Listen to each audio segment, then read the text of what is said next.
Leo tunaenda kutaja majina ya watoto wenu. Nguruwe, tuambie mtoto wako anaitwaje? Mwanangu huitwa Kivinimbi.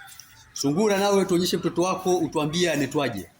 Anaitwa Kitungule, huyu ni mjanja sana. Punda, tuambie mtoto wako anaitwaje? Naye wangu ni Kihongwe, huyu hapa. Ngamia. Mwanangu huyu hapa huitwa Nirihi. Paka, tuambie mtoto wako anaitwaje? Mwoneni mwanangu hapa anaitwa Kinyaunyau au Kipusi. Nawe bata, tuambie mtoto wako anaitwaje? Mwangalieni Kiyoyo mwanangu huyu. Nawe nyoka, tuonyeshe mtoto wako tuambie anaitwaje?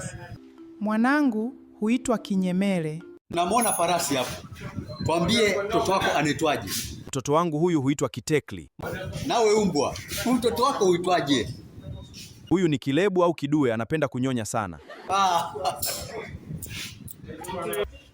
Na huo ndo ulikuwa msamiati wa vikembe.